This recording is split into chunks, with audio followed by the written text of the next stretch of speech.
नमस्कार दोस्तों, मैं विनय जजोंदिया शिखर एकेडमी में आपका स्वागत करता हूं। लंबे इंतज़ार के बाद आज फिर पुनः हम लोग अपने यूट्यूब चैनल शिखर एकेडमी पर आए। मित्रों, जैसा कि अब हम लोग चालू करने वाले मैथ के अलावा जीके के कुछ महत्वपूर्ण टॉपिक, इन टॉपिकों में हम लोग जीके को साधारण ट्रिक के द्वारा याद करेंगे। और आप लोगों को पता ही है कि अपने जीके ट्रिक याद करने का एक फॉर्मूला है, रटना बंद। केवल हम लोगों को एक बार ट्रिक समझ लेनी है और ये ट्रिक हम लोगों को कई ऐसे महत्वपूर्ण क्वेश्चन याद करवा देंगे जो वनडे एग्जाम में आते हैं।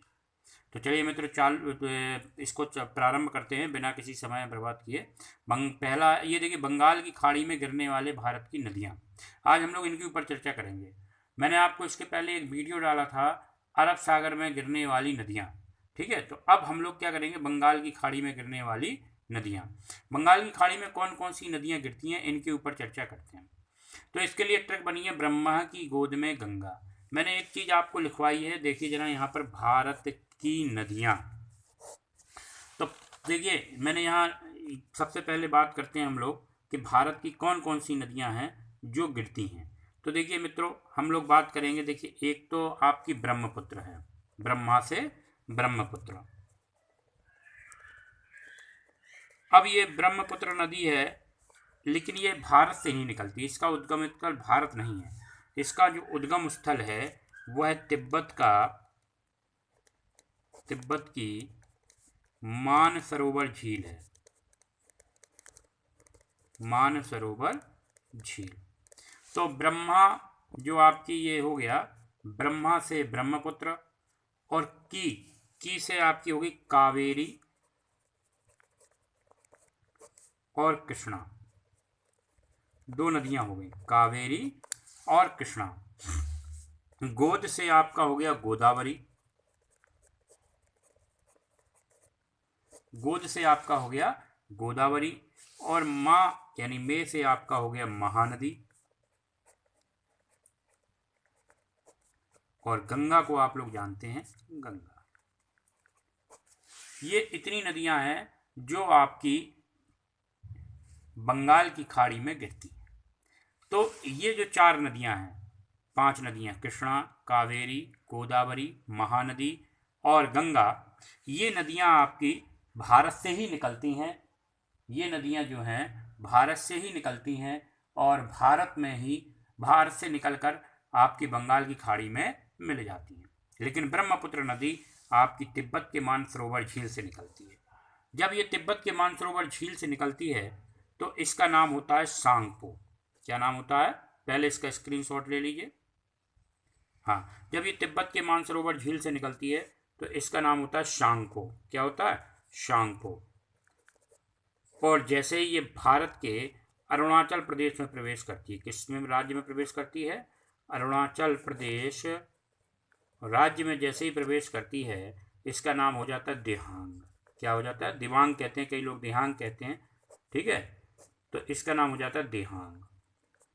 और जैसे ही ये यहाँ से दिहांग नदी आपके असम में प्रवेश करती है, भारत के असम राज्य में जैसे ही प्रवेश करती है, तो इसका नाम हो जाता है आपका ब्रह्मपुत्र, ब्रह्मपुत्र।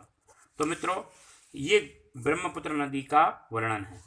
अब ये ब्रह्मपुत्र नदी आगे जाके बंगाल, वहाँ पर पश्चिम बंगाल मतलब सॉरी, ये जाके आपकी बांग्लादेश में पहुँचती है, तो इसका नाम, ब्रह्मपुत्र नदी का नाम पड़ जाता है आपका जाके जमुना। जैसे यह बांग्लादेश में प्रवेश करी, कहाँ पर प्रवेश करी, बांग्लादेश में जैसे ही ये प्रवेश करी तो इसका नाम पड़ गया जमुना।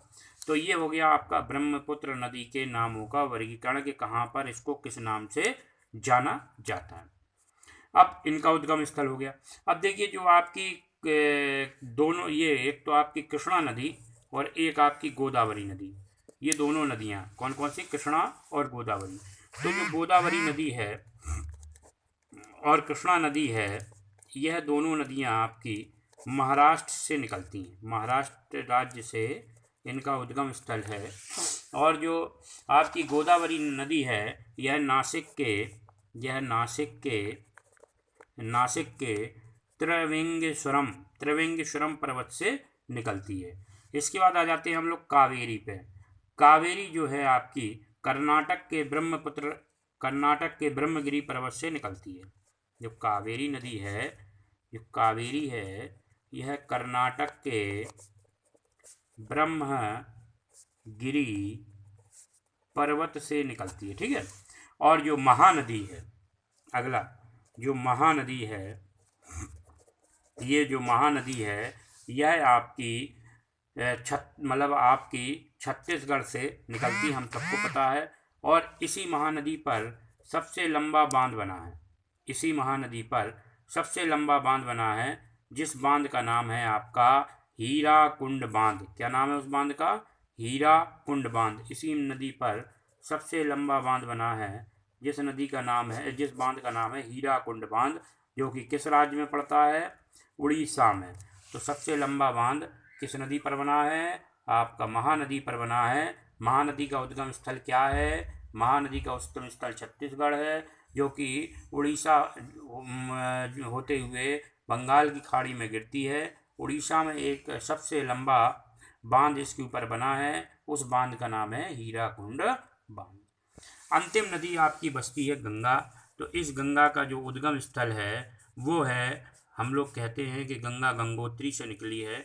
तो इनके ऊपर हम लोग चर्चा करेंगे कि गंगोत्री से निकली है गंगा के आपकी कहीं और से। तो हम आपको बताएंगे कि गंगा नाम इसका पड़ा है, एक स्थान है देवप्रयाग, वहाँ पर दो नदियाँ मिलती हैं। एक नदी यहाँ से आती है अलकनंदा, और एक नदी यहाँ से आती है भागीरथी। एक नदी आती है अलकनंदा और एक नदी आती है भागीरथी। दोनों नदियाँ आपकी मिलती हैं देवप्रयाग नामक स्थान पर, तो इसका नाम गंगा पड़ जाता है। अलकनंदा भी 2-3 नदियों से, अलकनंदा विष्णु गंगा और धौली गंगा से मिलकर बनती है। तो हम लोग इसके ऊपर गंगा नदी के ऊपर चर्चा अगले वीडियो में करेंगे। अगर आपको यह वीडियो पसंद आया हो मित्रों, तो इस चैनल को सब्सक्राइब करें और इस वीडियो को दोस्तों के साथ शेयर अवश्य करें। धन्यवाद। जय हिंद, जय भारत।